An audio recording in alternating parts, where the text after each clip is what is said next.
All right, so here we have an M21 Muncie.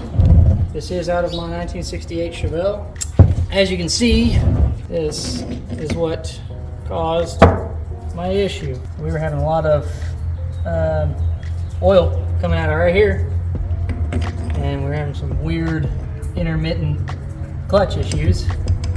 Now this, I don't know if I did this or what happened. I mean, the brake looks pretty clean and relatively fresh, but it's really hard to say when it happened. But I believe it still has fluid in it, so I'm going to get this thing drained out.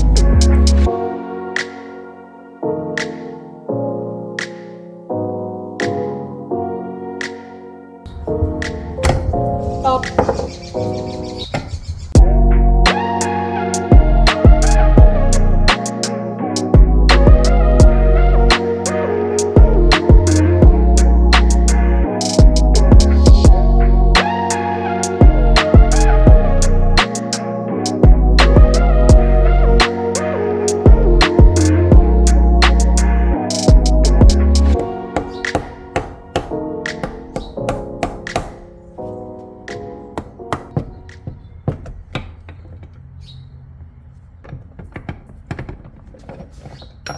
Go.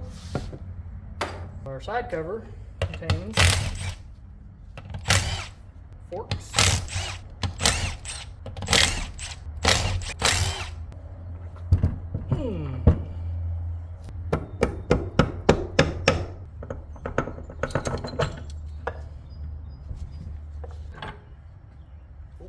there's some schmutz.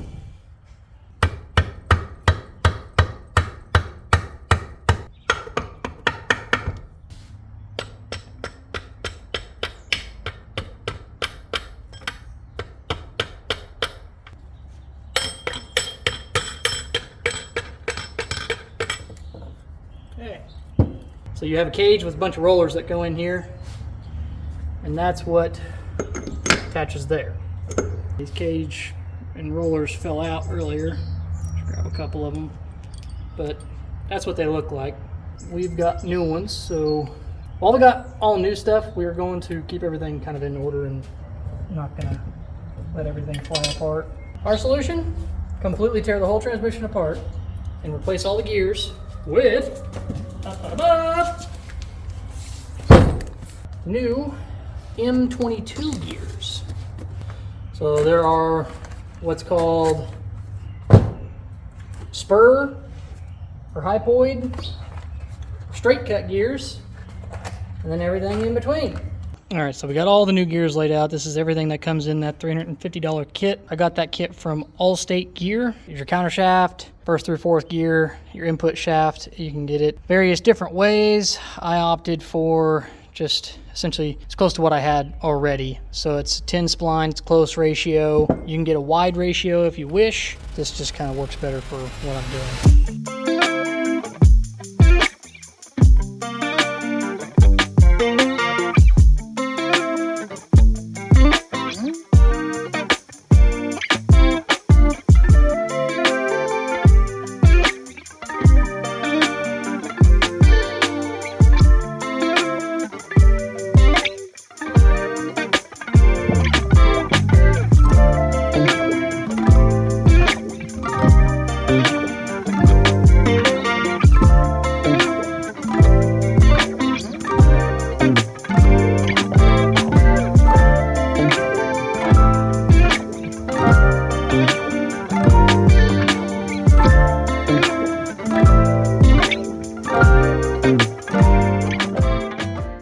Ask yourself, what is anaerobic sealer and why do I need it?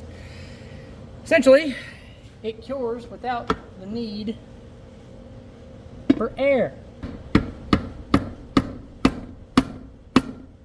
So now you can see as I spin this, we've got movement now, which is good. And in all reality, what we're looking for is just to have some. And guess what? We do. We're gonna be whining soon, baby. M22. Woo!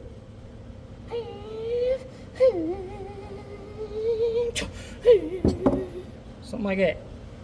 So now we're gonna take this assembly here, really this one, This guy just goes in here, just kind of rolls in place. It should mesh nicely with that gear. Now another thing is this pin goes in here, right? And there is another washer that goes there. But this will pretty well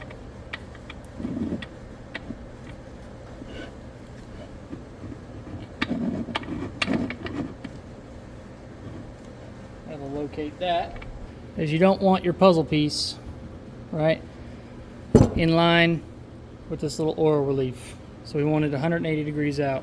I almost didn't do that. So what you're going to see me do here is verify that it's going in straight, because it is very malleable. So I ran that down until it was flush with, I used a large diameter one that touches the outsides here, and now that's going to be nice and true. So for your synchronizers, you're going to have your keys. Your little ledge faces in always. Now it is important to note, it shows this on your diagrams, and we're looking at, this is the synchronizer assembly that we're putting together now. Notice the location of the fork groove and the proud part of your hub. You know, this can go either way. So you've got a more of a flat spot on your hub, and you've got an area that's proud. So the area that sticks up is going to be on the same side as the groove for your shift fork. Now this is only on one of them. The other one is opposite. So now we've got our gear assembly here. This is 3/4, or sorry, 1/2. My bad. It's a little tight. You know what? We can still free spin these guys. They're relatively dry.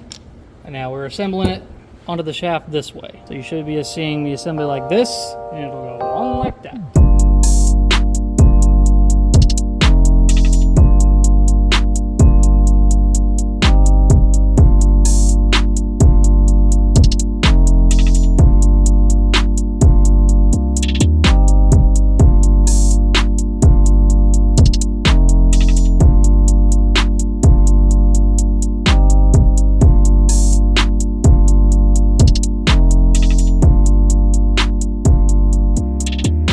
So all that's left is to assemble the side cover, install it, and put our bearing retainer and gasket. First thing we're going to do, we've got our gasket here for the side cover. I had our side cover taken apart. I cleaned it. I did not pull out the springs in these retaining arms. I just cleaned it pretty well, good enough. I did end up putting new seals in here just because they felt a little hard. They were, I don't know, I had them, so I might as well put them in there.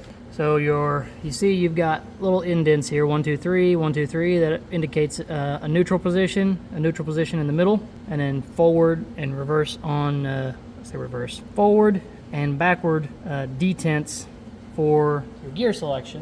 So all you're gonna do is we just slide this dude in here, and you can run the arm down here where it's not onto anything, and all you do, clicks up into place. You'll notice that the opposite end of this arm also has a notch, and same thing with the other side. You know, that back arm has a notch in the middle. So what we'll do is we'll put this in a neutral position, so you can tell it's there in the middle. So now, whenever I go to roll this other one in here, like so, now whenever I try to roll this dude up in, it gives the arm space to move. So we can put it up in there. So now both of these we're in neutral. They're both in the center. Now to assemble this on the side case, or to put the side case onto the transmission itself, if you look, I've already got it done. If you were to put this back into neutral, your arm would be right here on this casting boss here, and you wouldn't be able to get it in and line it up properly. So what you got to do is you got to put it into second gear, because you should have first gear, second gear, third gear, fourth gear. And all you're going to do is simply just kind of scoop it down in there. We need to make sure that over here, so your numbers facing up just like you'd be reading them. So this one right here, we need to push forward just a little bit. So now it's as if this thing was in second gear. All right, so we got side cover bolted on, installed. New seals put on there. So all we got to do is put our gasket and our new bearing retainer, this guy, on.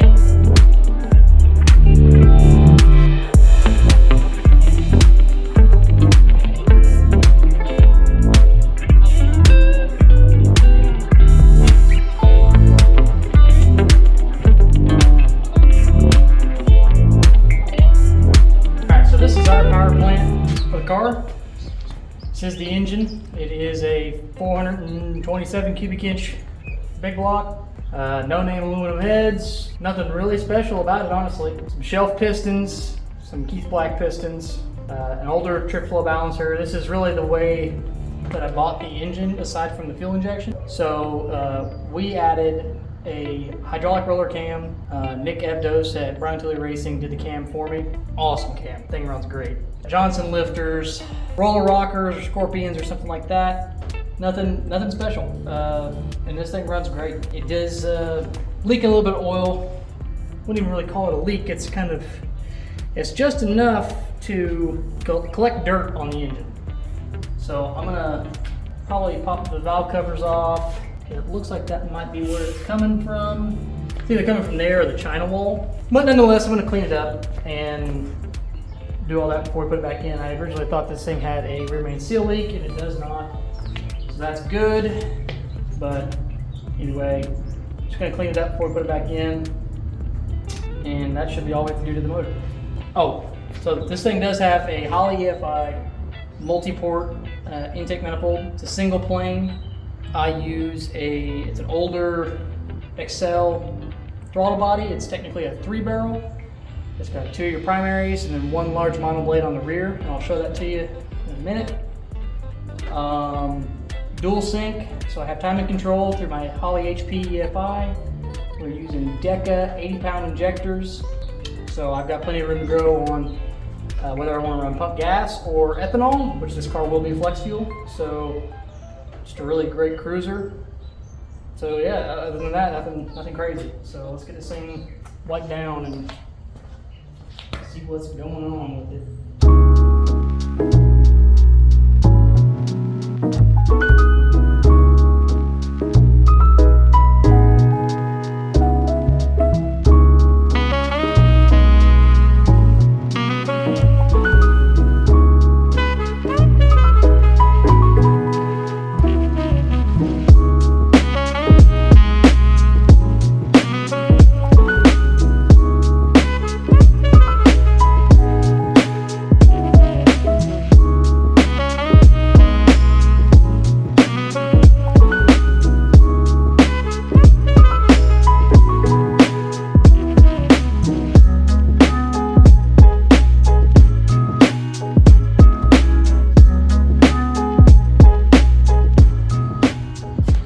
Might have been my use of RTV. I can see plenty of little gaps in that. So I didn't do a very good job of that.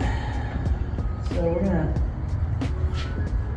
give it a mulligan and try again.